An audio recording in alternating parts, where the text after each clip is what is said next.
MBS Show Reviews and Discussion Podcast. I am your host, Sanzo, and joining me today is Silver Quill. Yeah, back in my day, we didn't have any podcasts. We just had casts, and you wrote stuff on them. Oh, maybe give it a little heart. Maybe draw something unspeakable. Those kind of casts, I think. Also joining us today is Jacob.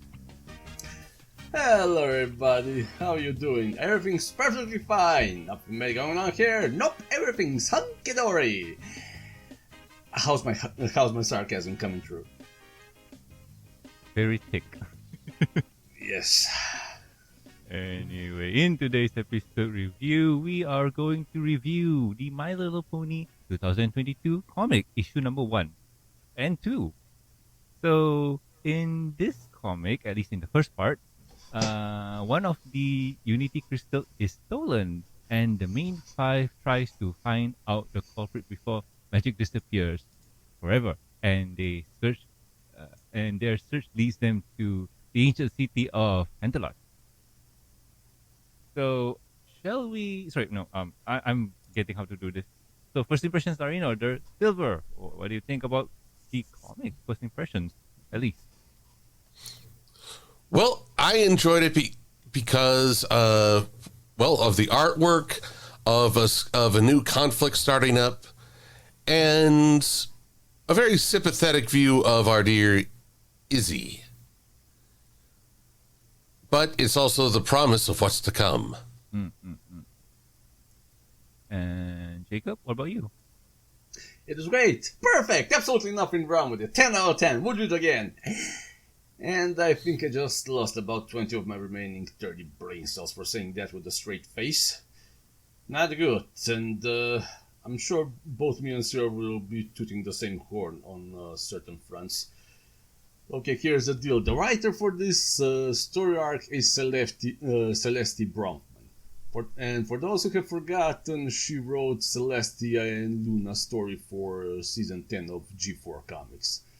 AKA the worst slice of life story for multiple reasons, from infantilization of somebody who's over 1,000 years old to having her learn a lesson which she should have already learned, especially because the series showed the lesson in the first season, which means the writer didn't really try to learn about the series' background when she chose this project.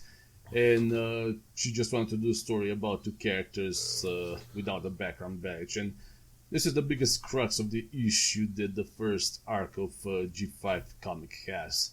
But I'm gonna save that for later. All I'm gonna say is that the statement that I made about back when we reviewed that story, well, I've been vindicated on that. I said that if the story was anything to go on what the content of G5 Comics was gonna be like, then I'm not gonna be very optimistic. Alright.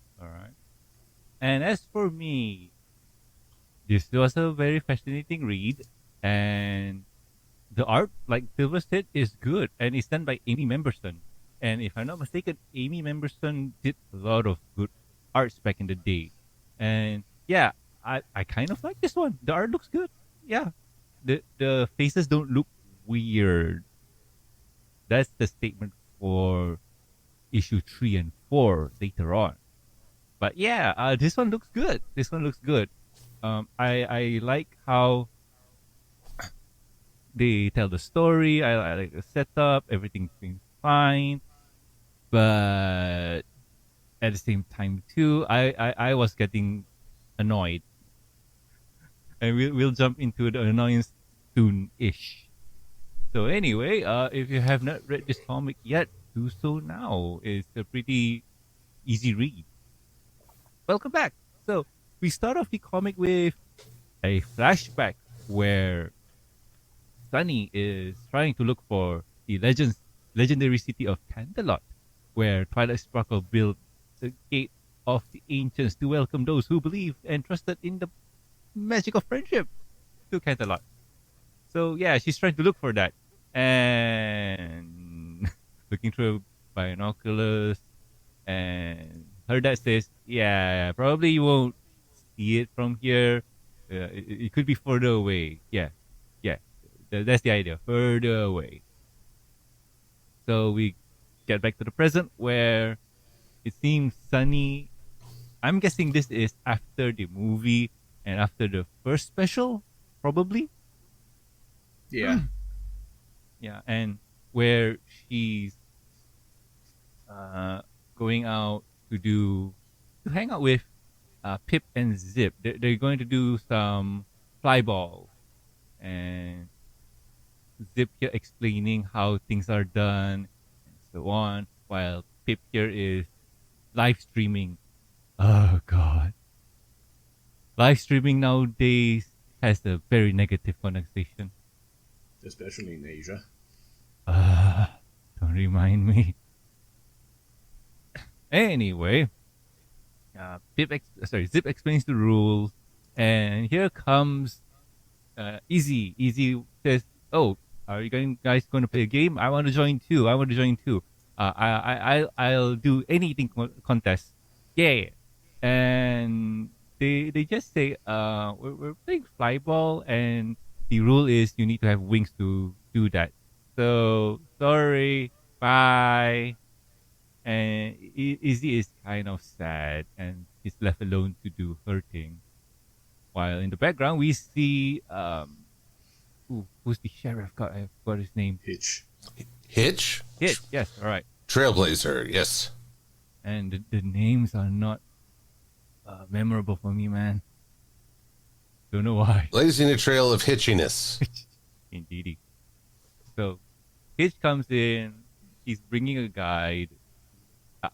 At this point, I'm just confused at what is his job scope is. He's a sheriff, but he's also a what are those trail guides people? And he's trying to trail guides. And he's trying to look for the elusive butterflies. Right? There's no difference. Sure. To butterfly. Sure, why not? So Easy comes in and says, "Oh, what are you looking for?" Hitch explains, "Butterflies, they scare easily, so we need to be very, very quiet." Easy, in the highest tone he can do, screams out saying, "He said no speaking. Everybody hear that?" And yep, because of her, those damn butterflies ran away. And yep. So yeah, she's having a crappy day and goes to town to have herself a rainbow swirl milkshake. So before I carry on, I'm gonna have you guys. I'm gonna ask you guys for your opinions or what you think about the setup so far. Silva? Well, the biggest thing is a shift that happened to Izzy in between the movie and the first Make Your Mark special, which is she became a lot more Pinkie Pie in energy and spontaneity, which on the one hand, I can understand why people would try to duplicate Pinkie's energy, but Izzy's is her own character. And I think it's actually a disservice to try and make her more like Pinkie. So the whole butterfly thing with the shouting, that wasn't a highlight moment. But when she wants to take part in flyball, which by the way is a baseball term, I felt more sympathetic towards her. But at the same time, I'd be like, Izzy is a medial, a creative. She'd find a way to participate even if it wasn't directly playing. So, a moment of sympathy, but also a missed opportunity for the character. Yep, true. Jacob, what about you? Yeah, pretty much what Silver said. I don't know, maybe the writer is just still stuck on the... No, wait. Never mind, forget that. Yeah. I just remembered that she only did that one issue for with Celeste and Luna, and Pinkie Pie wasn't even present there. But yeah, not particularly good for what's happened with Dizzy. But I mean, Telltale's pretty much already set that up. Maybe she was just watching those series prior to the. Wait, hold on. Telltale Maybe. came out before Make a Mark, right? I think so. Yes. Yeah, okay. Then she was probably just taking notes from that one, where, well, Izzy was already way more pinkish. Hmm. So maybe Possibly. we can, yeah. But as the other, at the start, why build a gate that quote unquote welcomes those who believe in friendship when the whole society was completely open from the ghetto in the final episode of G4? Gates exist to stop people from coming in or Or leaving. going out. Or going Yeah, out. that's what, yeah. Uh, I do find oh. it fun. But yeah, it seems like, wait, what's his name again? Oh yeah, Cloud was the only one that's having fun time, even though he's basically ruined everything. You see him laughing and then he just rolls all over the floor. Our little Oh. Smargle. Mhm. Simargle. Uh, Yeah, that's all I got. all right, all right. For me, I feel like this is a setup, a deeper setup for Easy, where it feels like they're setting her up to do something for the series, or at least the issue, and her being set and left out for most of the time feels like she's going to be the catalyst for something. What that something is, I got no idea, but probably we'll know as we read on. Anyway, carrying on, she sees her friends playing in the sky, and suddenly some construction ponies lifting something heavy loses their magic. By the way, this is just a unicorn levitating a heavy statue, but somehow her magic seems to malfunction, and the statue is going to crush her. Awesome thing, Easy comes in and saves her by using her levitation spell to levitate the statue away from her and put it on the ground. But later on, we see Pip falling from the sky, and we see her sister Zip trying to save her, but lose her magic too. But magic too, and she's falling to the ground. Uh, but Sunny saves her, but who's going to save Pip? So Easy tries to magic up her horn, but it fails. So a quick thinking on her feet, she goes to the ice cream store or the milkshake store. Milk is ice cream, right? I guess. Milkshake. Smoothie. So It's a, yeah, double, what would you say? Rainbow Swirl, usually that's a smoothie. they're just So it is dairy, but it's more fruit based, I believe. But anywho, she tips the cart over, breaks the machine, and Smoothie comes out from the machine and giving her a soft, cold, sticky landing. And somehow she's alive and she's kind of safe, I guess. So they group up and they discuss what the hell is going on. And it seems that everyone in Maritime Bay is affected by this, except for Sunny. Luckily enough, her magic seems to be working perfectly, but the rest of the gang seems to have kind of glitched out for a bit. And they've discussed and whatnot. And Sunny realized something that, oh no, if this is happening, there could be a problem with the friendship. What should I call this again? Unity crystals. Yeah, the Unity crystals. So she heads to the lighthouse, goes up and see that, oh no, the someone stole the Unity crystal, and she's in shock. Like, how did it happen? And she thought that the crystal couldn't be dismantled after they've been reconnected again.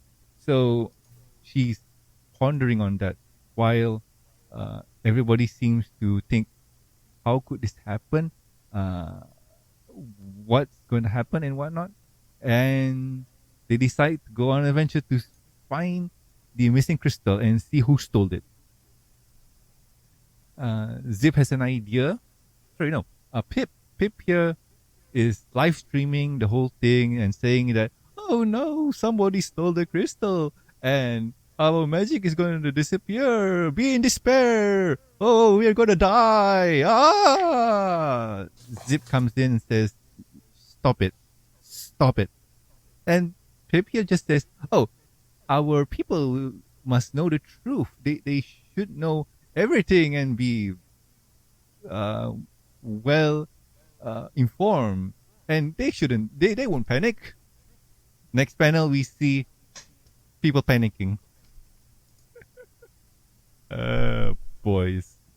So, as they discuss more how the break-in happened, Zip here says, we got a clue here.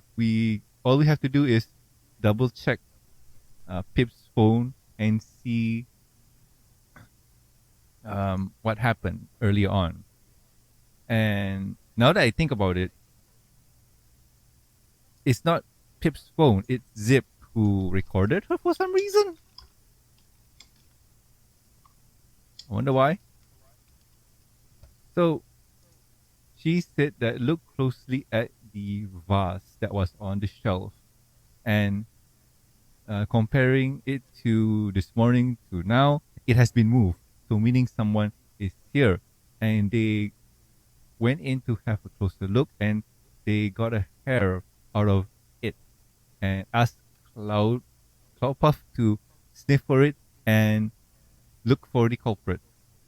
Pip says she's not ready because she didn't bring her baggage of unnecessary things, but no time. They have to rush in. So I'm gonna pause here. Jacob, what do you think about the comic so far? Like, how what do you think of the setup? Yeah, it was kinda dumb that Pip just went to tell everybody what went wrong and Zip was completely correct. You assume panic would erupt, like, I don't know what that was about.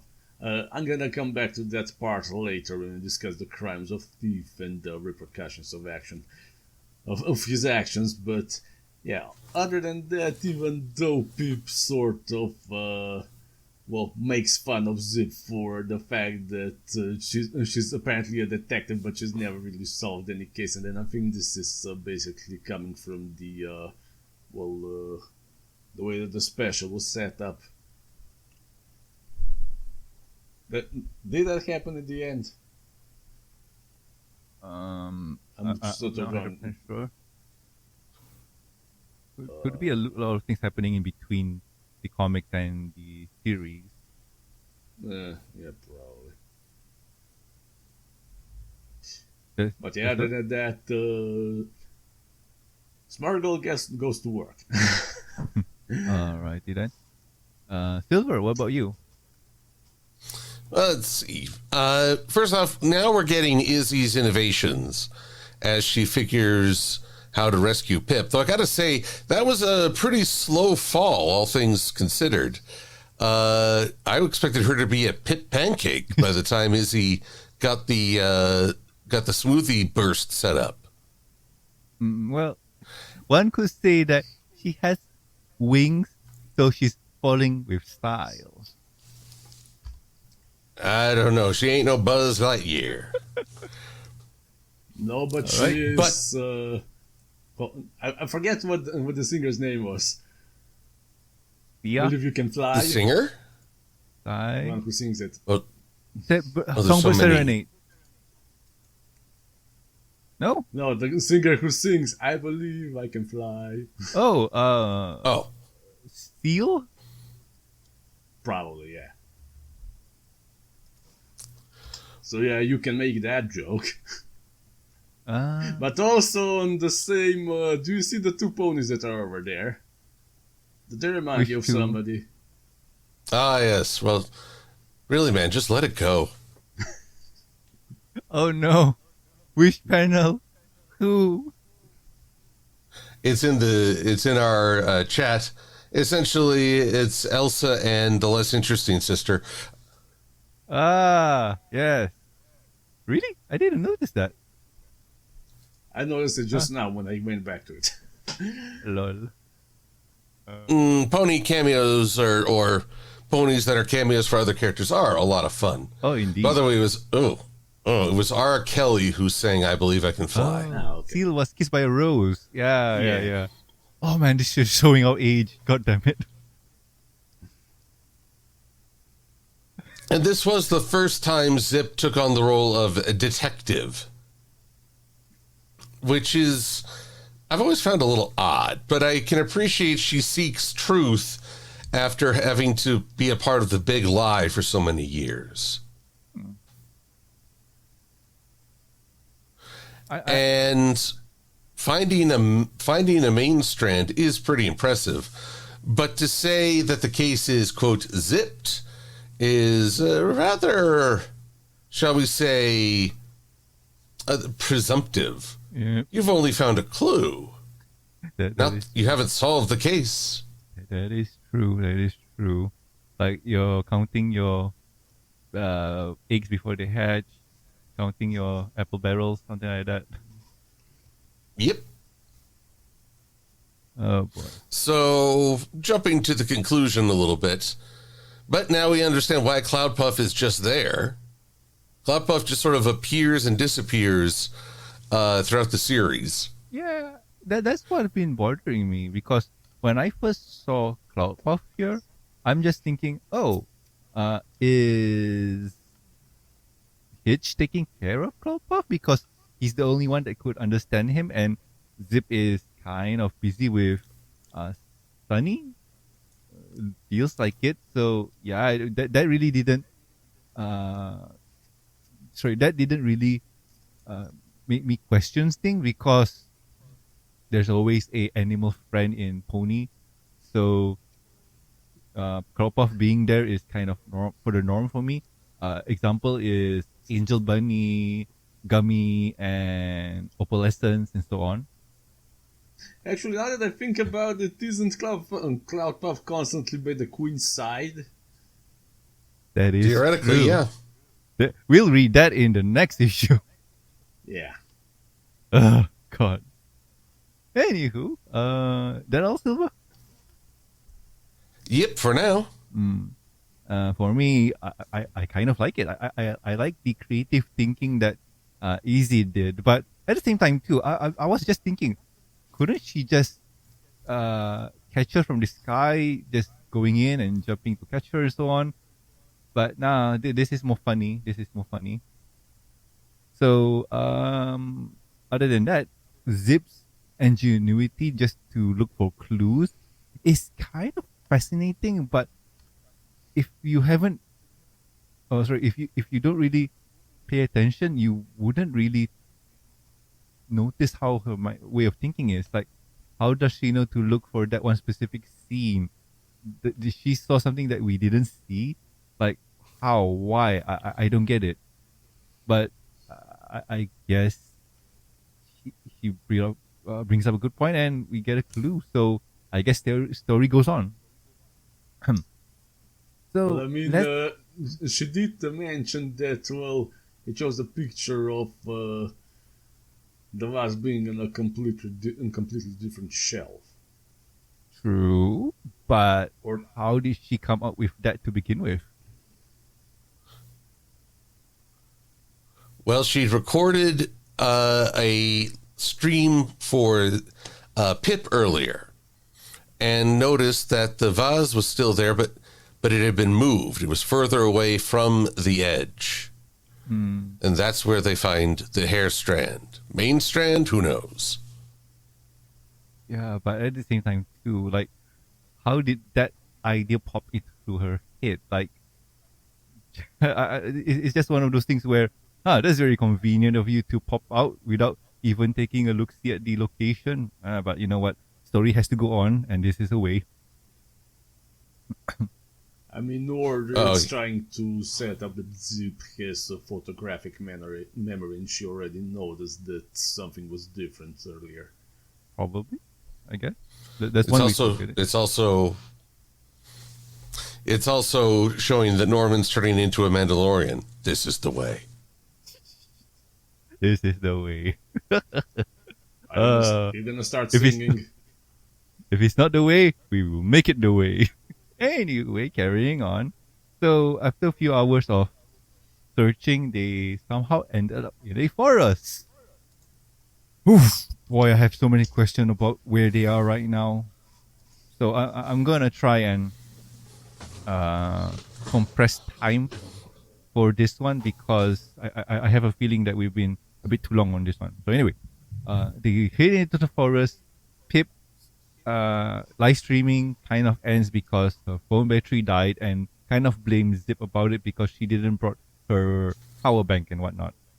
So they're kind of, well, I won't say lost, but there's no way to contact the outside world. So Sunny here just says, guys, cool it off for a bit.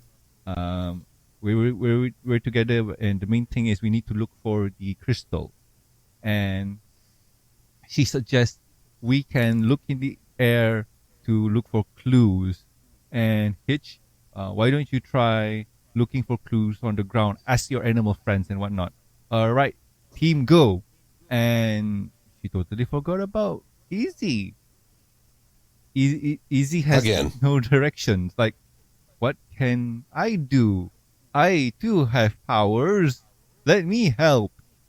And yeah, like Sylvia mentioned, they forgot about her again. And this is what I mean by they're setting things up for her, man. Like, she's suddenly going to be turned evil and rule the world because her friends just ignored her. Ha ha ha ha ha ha. So, carrying on.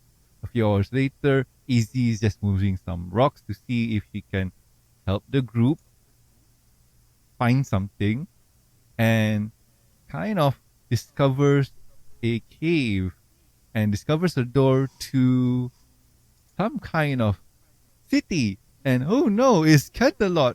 Ah! And issue ends. So that's very lucky of her to discover Canterlot. Her power is plot convenience. Indeed. So, Silver, I'm gonna ask you for your thoughts on this one, and I'm gonna set up for issue 2 then. Alrighty. Well, my biggest question is we don't have a map, so whatever ground they covered in several hours, they must have been close to Canterlot to begin with. But did any of them notice? Hey, we're really going uphill a lot. I mean, a lot. Because Canterlot is not. Well, I just don't understand. There's a cave now where the entrance should be. And the Canterlot entrances we've seen were all freestanding, well away from the mountainside. So, my mind boggles at the time that has passed between G4 and G5. That's true. And even if you look at the wiki page on Canterlot, it shows that there's a gate and castles and whatnot, but at the same time too, it doesn't really show the town itself. So we got no idea how big it is, how what's the dimension for it are. Creative, what you call this? Creative thinking, I guess that's how you put it. So you can just spread things around, I guess. I don't know. I mean, Canterlot, the castle has always stood above the town. Jacob? Go ahead, Jakob. Yeah, well, Canterlot that we remember from G4 looks completely different in, the final episode, if you remember. It's not just that it's on the mountainside, but after Chrysalis, Tyrek, and Cozy Glow destroyed it, it's a lot bigger even. Hold on, let me just find it. Mostly I remember it's still Canterlot, but more of it.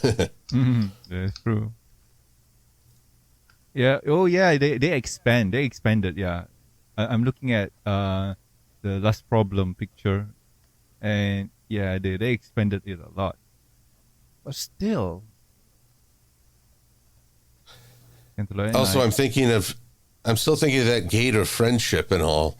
yeah. So follow up what Jakob said, that a gate is about keeping people out. A bridge would have been far more symbolic. Yeah.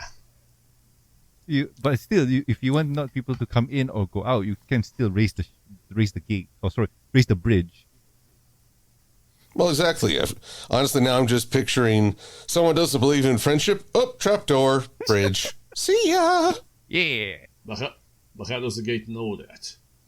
No, people behind the gate. Oh, the bridge knows. The bridge always knows. It can cut through the baloney and delay because it's abridged. Yes, indeed. Oh, boys. That all, Silva? For now. All right. I mean, we're moving into part dos, yeah? Yeah, soon. Jacob, what about you? I don't think I really have that much to say at this point. It's just, after this issue, it's all downhill from there. Alrighty then. For me, poor Easy getting left out again. She has talents. They should probably use them. And it is very, how do you say, fortunate and lucky for her to stumble upon said door. Because how the hey do you even know to kind of look for that over there? Like, why? What? How? Ugh. And yeah, we move on to issue 2. So the short of it for issue 2 is, in this issue, the main 5 quest to find the missing Unity Crystal leads them to Canterlot, and a familiar figure lurks in the shadows, intent on stopping magic for good. Arr! So, I'm not gonna ask for your guys' impression on this one because we're steamrolling through. So, we see we see Sunny and her group doing a flyby and not finding anything. So they decide to land because Hitch called them there, and he said that, "Hey, I've been calling out for you." He's calling them, and Sunny just asked, "Where's Easy?" He said that I've been calling out to her, and she's not there. I guess we'll find her soonish. And it seems that Cloudpuff is leading them to the direction of the caves. But in this picture, Cloudpuff just looks constipated. So, anywho, Well, when you're focused on a task and you kind of neglect the basic things. Yeah, indeed. Oh no. But anywho, Cloudpuff directs them to a cave, and they find the door. Hitch says, the door's open, bet we'll find the crystal teeth through here. And Sunny just freaks out. This is the gate of the ancients. Backstory. And she makes this cute face that, I made it, Dad. It's been her long dream to visit Canterlot. And once they go in there, things seems to be in ruin. And everybody's on their guard, but Sunny here is just so excited. Suddenly, they look at Donut Joe's donut store. I got no idea what happened because everybody just turns their head and have an exclamation mark. And he just says, it's the crystal thief. I'm going to stop here early because I want you guys' opinion on this. What the hell happened here? Would you know that somebody... I think they forgot to add in the sound effect. Some kind of onomatopoeia. Because, like, I'm just okay. I don't want to assume, but we've been reading comics for a while now, and we see speed lines, we see exclamation marks, we see something happening. So that means something is making noise in Donut Joe's donut store, and Hitchio comes in and says, "It's the crystal thief." But could you just imagine looking at this and just wondering, is the donut store doing something ominous? Not ominous. What's that? Ominous? Ominous? Ominous? Ominous, yes. Doing something ominous. Like Uh, there's no sign. There's nothing. it Just speed he lines. just standing. He just standing there, menacingly.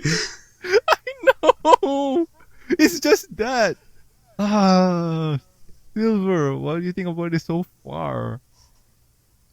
Well, my shipping senses are tingling when Hitch jumps in front of Sunny, all protective like. This is Aha. before the introduction. This is before the introduction of Sparky, where Hitch can still seem like a heroic authority figure, and not a panic-prone pony. Did it? Wait a second. Keepers also- Now that hold on. Now that I remember it, if this comic is supposed to come after the special, then Sparky's supposed to be here already He's yet. napping really hard. Indeed. for several hours. Hitch's Did office is in flames. Didn't the shippers Don't- also ship Zip with Hitch? Yeah. Hitch is one guy co-starring with 4 to 5 mares. He's going to get shipped with everybody. And somehow he gets shipped with his deputy. Somehow. Well, it's an imperfect world.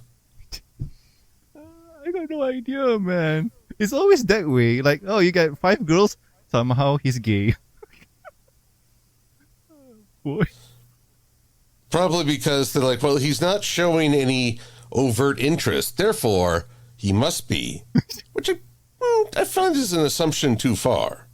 Indeed. But I digress. There's Jacob, one aspect of this that there's one other thing in hindsight. The way Sonny is reacting to all this, giving Hitch whiplash and talking about Canterlot culture, this is the energetic, exploratory Sonny I feel we were denied in the show. Oh, yeah. That is true. This is the Sonny I'd like to see. I love it too because it's one of her quote unquote dreams to be there, to discover and learn.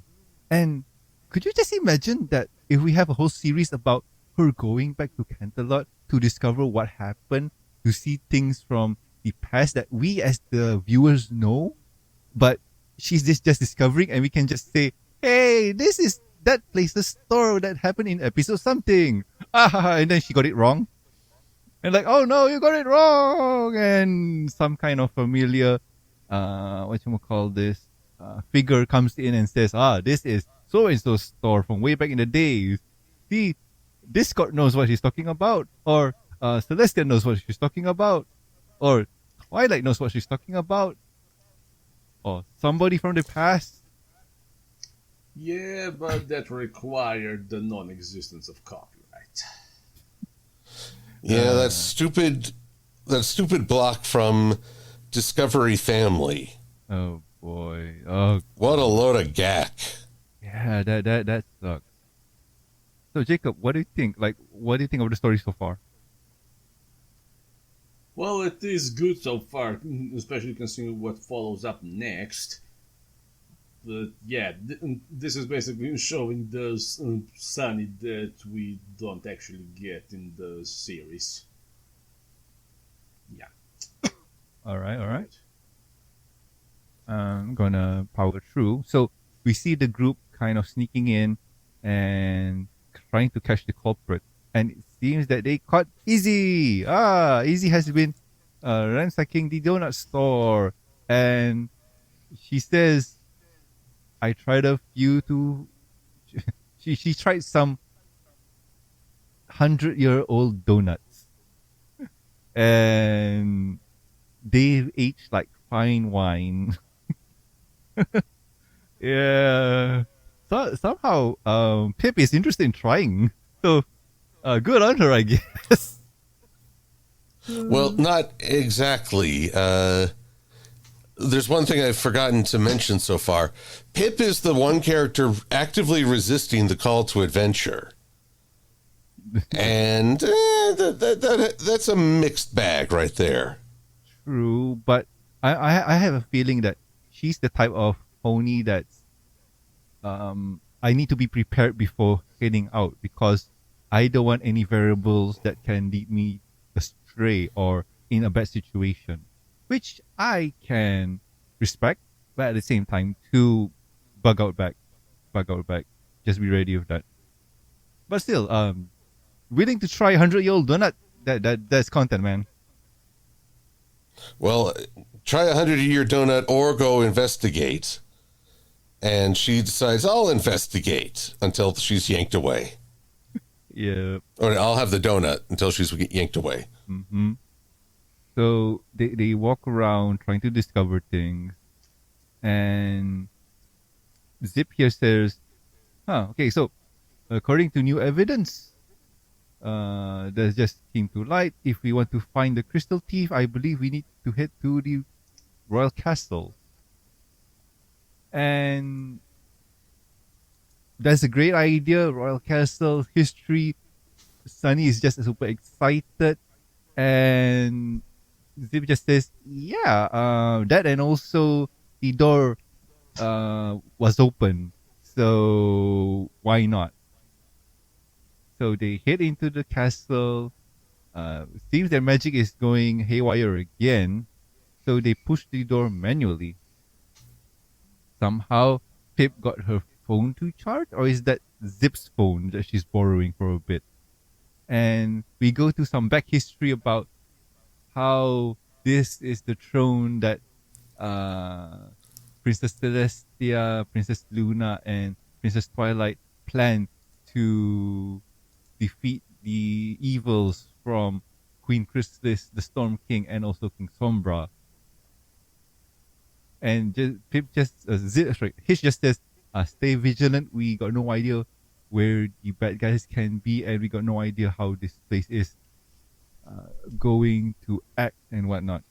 He turns around and sees her friends disappear into the floor, and when he falls, it seems that they're invited to a tea party, and it seems that a possum is greeting them, and we see the next page, and it's Discord. Discord is old. He's hairy,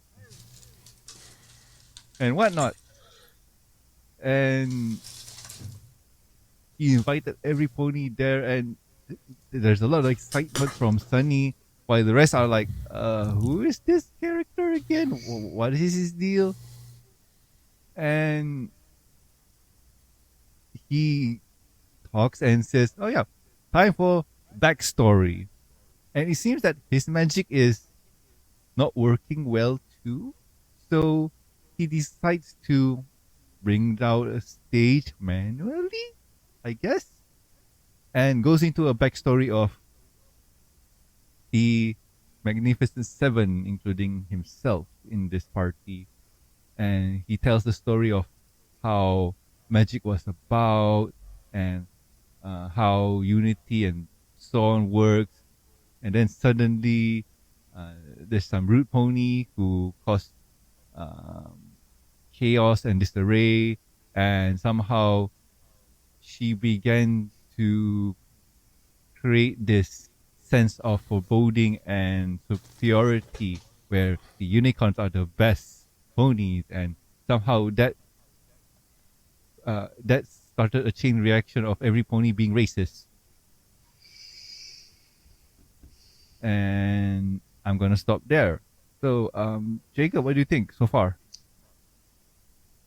Okay, anyone want to explain what's wrong with this picture? If not, I will, because I'm gonna bust out the bloody balloon from the anger that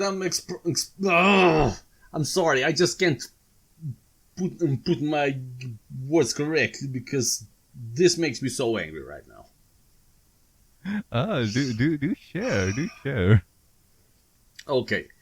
So, the main villain of the series just went about and started saying racist things to everybody, and that was the reason why everybody became racist towards one another and Equestria fell apart.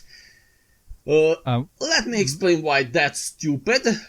One, some random person going about and saying racist stuff to others won't make people turn racist in turn. Like, imagine, for example, if I went to US to a part of a city that's mostly inhabited by minorities and then started screaming that they're all gingers, and instead of the whole block descending upon me and beating the shit out of me for rightfully deserving it, they just decide, hey, you know what? He's right. We should all start a race war. Do you see how stupid this feels?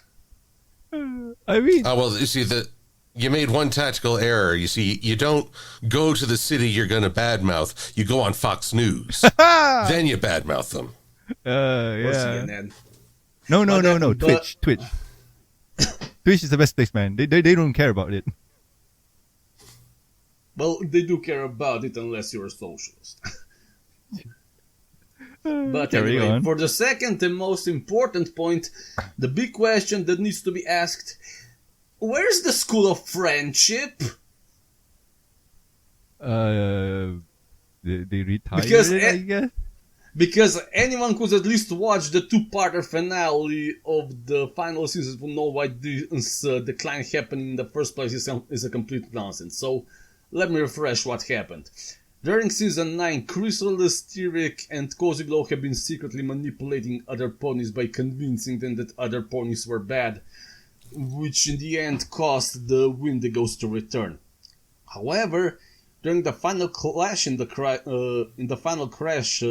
crisis was averted because the first generation of the students from Twilight School of Friendship that was being built up for 2 whole seasons before payoff finally happened, and I don't think we need to remind everyone how bad the Season 8 was. Alright. Season 8? 9, I think. 8. Because School of Friendship was introduced in Season 8. Yeah, but you said the whole war against the Windigos coming in and out. That's Season 9, yes, right?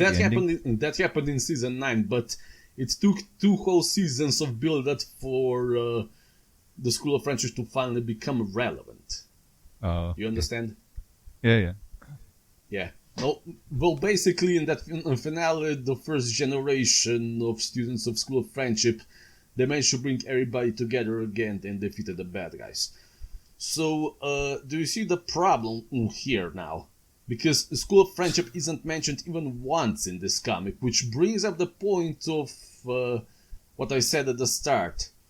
The writer didn't do the extensive research that would prevent any narrative pitfalls, which I came to believe would happen in the Celeste and Luna issue from Season 10. But for some reason, finale of Season 6 is still mentioned. I don't know why. Point being, the critical lack of consistency and continuity where it truly matters in the world building of the new setting that ultimately put me off of this series. I get it. I feel you. Yeah. But that's it? Although just to deliver a slight headcanon, the School of Friendship probably lost a lot of backing when people realized that a degree in friendship does not translate into this work environment. I mean, that's true. It's like a communications degree. What kind of work environment? Art degree. I feel sad. Well, just the equestrian economy.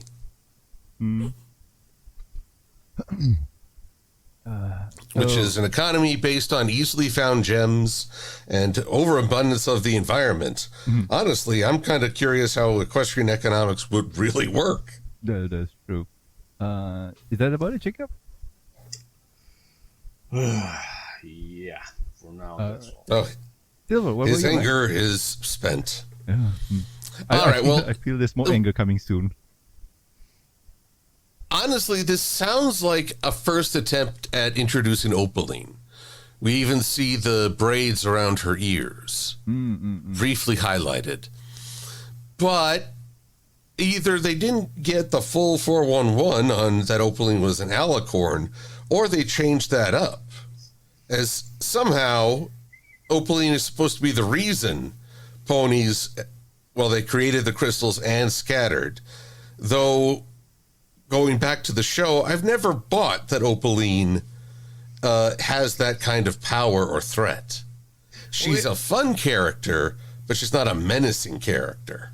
Oh yeah, that's what I forgot to mention. In Make Your Mark, the explanation in the comics is basically retconned in the final season, and this is maybe spoilers for now, but you want to hear it? Sure, go ahead.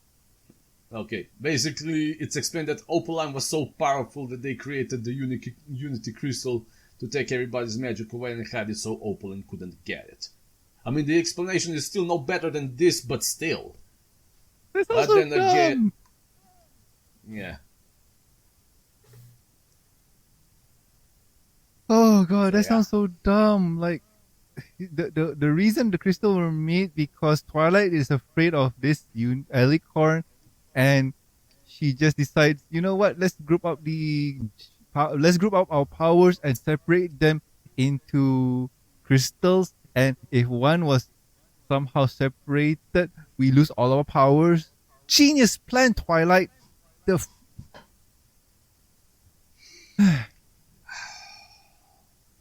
Yep, it's a sore point on multiple fronts.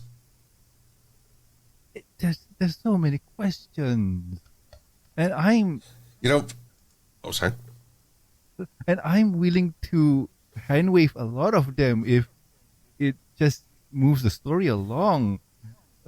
I'm guessing I'm just gonna say my piece because the Opaline, her coming here saying unicorns are much better than you peasants. I can buy that because if she reveals herself to be another alicorn, chaos will ensue, and the main six plus Discord will just jump in and confront this pony. And backstory, I guess. So her saying that this is X is better than Y and Z is just that, and suddenly the whole town. I'm also guessing that there's a huge time gap that happened in between that and what's going on, because racism doesn't just pop in a day. And like Jacob says, isn't the school of friendship, or at least friendship is magic, the point of it is to kind of make everybody unite. Exactly. Oh, frick. All right. Anyway, this is just like ugh. Anybody want to bring up any point before I continue on? I've always wished that it turns out, in a shocking twist, Opaline was not the alicorn that brought ruin to Equestria. She's just the former lackey or something like that. Swap in a different alicorn menace, and I'd be like, well, that was a bit of a fake out, but I'll take it over. I'll take it over the lack of menace I sense from Opaline. Can alicorns even be lackeys considering the divine status? To be Well, honest, I mean, sorry, go ahead. truthfully, I mean, the whole unicorn master race was a fan meme from the get-go. That's true. But apparently somebody decided to make it a reality. Apparently. Mm-hmm.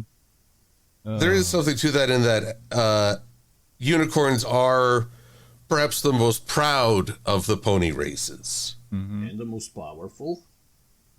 Kind of, yeah. But they're powerful in their own, in their own category.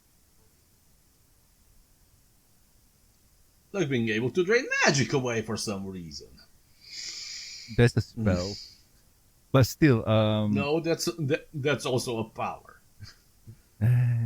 anyway, can I continue on? Or can I move on? All right, cool. So, Please feel free. after the long and convoluted background story that Discord tells. He admits that, okay, I was the one that stole it, and my plan is to get rid of magic. You understand it, right? Because Izzy, it seems that nobody's paying attention to you because everybody else has their own powers. So if everybody has no powers, everybody be equal. This is just basically the whole syndrome speech. If nobody's a hero, nobody's a special. If everyone is a special, nobody's a special, something like that. Yes, if everyone is special and unique, then no one really is. Yeah. So basically, he's doing that whole speech, but instead of giving everybody powers, he's taking everybody's power away. And yeah, he does that. And yeah, saying I got no idea how to do it now, but I'll find a way with research because Twilight said so. And he poofs himself away, and issues continue. And god damn it. So final thoughts then. Silver, what do you think of the whole issue? Well, it's an interesting depiction of Discord, because suddenly the arrogant, I know all, I'm inherently better or smarter is gone. This Discord is more hesitant, he's seeking advice, although he sure made them work for it. My guess is he wanted them to be as far away from any support or power base because he's not confident he could take them with his magic anymore. Now, the whole idea of get rid of magic, somehow it feels a lot like the old JRPG villain argument of if I destroy the world, suffering will end. I mean, there's truth to that. Also, I'm rather surprised. Looking back, I failed to notice the first time around, or several times after, Discord's missing a finger. Oh, yeah, I did notice that. Any reference? Yeah, let's see here. On the page where Sunny says that's not going to happen on our watch. Aye. And he turns Sunny into a puppet. You can see his snap, which again is missing the onomatopoeia sound effect. Mm-hmm. But you can also see one of his digits is clearly cut in the middle. Yeah. Is that a reference to anything? Because I kind of forgot. Like, I'm trying to remember. Is there something that happened? But is there any? Nope. Nice. Not that I'm aware. Because he's also using use of his horns. Yeah. Or perhaps Discord, Pinky tried a new canon and Discord was the victim. Oh, no. But I'm trying to remember because I feel like there's something happened in a episode that kind of like, this is my punishment for doing something. That happened. Also, I will say at the end of that same page, Pip has the line, "I'm sticky, why does this keep happening to me?" And I just think, wow, there's so much Rule 34 that you're invoking. Please don't. Oh, no. Please don't. Oh, no. At least she's not in China where blood is involved. Ooh, oh dear. I know what the references that you're trying to make, Norman, but Silver apparently doesn't. Yes. Fun fact, Silver. In China, blood is replaced with the color white. Dang. Yes. Actually, wait, that happened with the first Mortal Kombat here in America. There was a censored version, but the idea was that it was, sweat being knocked off. Oh, yeah, but this is really white. Like, you just imagine whatever happened in, blood and gory kind of thing, just replace red with white. Yeah, that actually comes off as worse. Yep. Okay, I'm looking at some pictures of old Discord on his wiki page, and I can't find anything that relates to him missing one finger. I think it's just meant to represent the toll of time. Yeah, as I said, it's showing that bits of his horns are missing. I guess. I mean, out of I mean, all the things they could. the cover of issue 2 even shows that Sunny finds his missing part of the horn, although it doesn't happen in the story. Yeah. Oh, boys. So, anything else to add, Silva? Nope. All right. Jacob, what about you? Final thoughts? Well, before we go to the final thoughts, I got the remark. Disco brings everybody together and asks him to help him decide what to do with the crystal, and everybody else, but well, Izzy also agrees, but she sort of says it in sort of unsure way, and then Disco just says, "Yeah, never mind. I'm just gonna do what this one person feels right now," even though that's basically just reinforcing my view. And then I don't know, kind of dumb. Indeed. Let's see. Yeah. Anything else? No. Now we're going to the final thoughts because yeah, it wasn't really good. Yeah, no. The whole thing of explaining how answering the question of how everything came to be that we got from G4 to G5, it just brings down the whole thing altogether. To be honest, there's no coming back from this. I honestly can't ever listen again to magic. The magic of friendship grows again, because magic of friendship didn't grow. Magic of friendship died right here and there, and all because of corporate incompetence, or I don't know. Or another way to look at it is friendship shrank a little. You know, it was cold that day. Yeah. But now it's growing again. But yeah. With the ending of this issue, this is where we have to talk about the final problem of the first story arc G5. Now, you'd think that the next issue would follow up on the story, right? Not quite. See, that is for later, man. That's for later. Okay, I'll bring it up then. Yeah, because I have things to say about that one too. But that's for later, man. That's for later. This is issue 1 and 2. What do you think, man? Like issue 1 and 2, man. It's an exciting romp. Like, yeah, we'll get to see what happens in the next issue. Yeah. All right. Okay, maybe the next issue. Maybe the next issue. Oh my God, I have an issue with these issues. Indeedy. Anything to add, Jacob? Yeah, I think that's about it. That's about it. Not very a positive side, to be honest. And as for me, this was a very exciting read when we started, because you guys been telling me, mostly Jacob, been telling me that this comic's bad, this sucks, blah blah blah, and I'm kind of like, oh, how bad could it be? I mean, it's not the end of the world, is it? Went in, yes, it is. reading it, and found it very interesting. I like where this is going with Izzy and whatnot, and I like the setup and so on. And then Discord's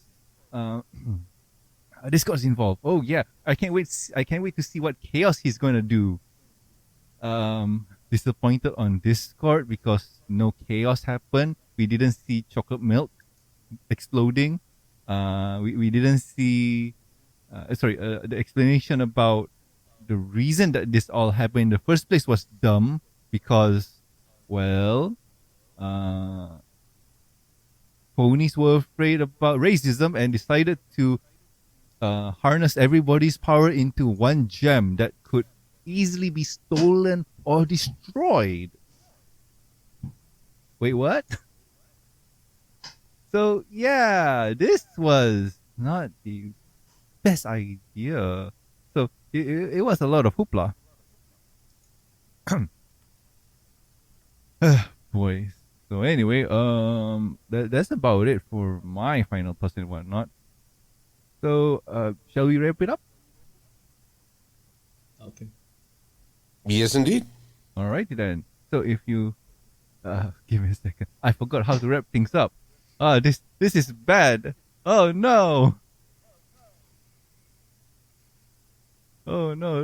Let me open this. Yeah, maybe this can help. Okay. Alright then. If you have any questions, concerns, or suggestions for the show, you can contact us at thembs@gmail.com. You can also reach us on the Twitters. The show's Twitter account is at the MBS Show, and my personal Twitter account is at Norman Sanzo. Also, please subscribe and rate us on iTunes, YouTube. Don't forget to press the bell icon to stay up to date. Links are in the show notes.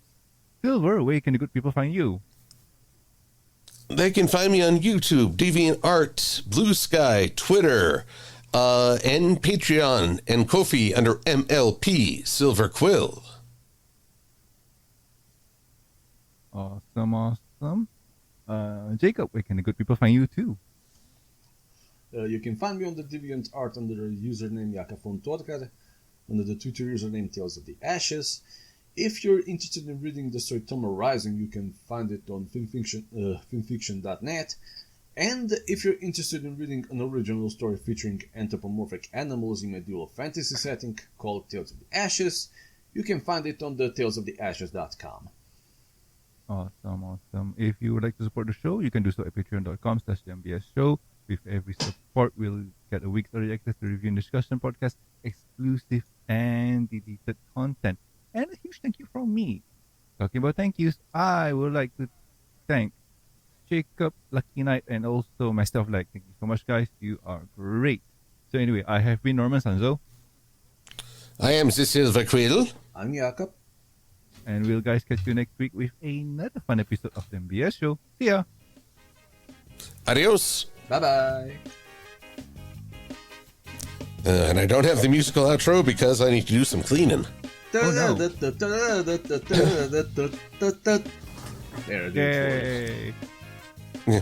Actually, I tried it last time and it couldn't even carry a tune. Oh no. It's like, that's how long we've been away. Was it the batteries? Most likely. Oh no. It's been so long. Oh no. Let's try and continue on the bandwagon. Let's continue on. Yay.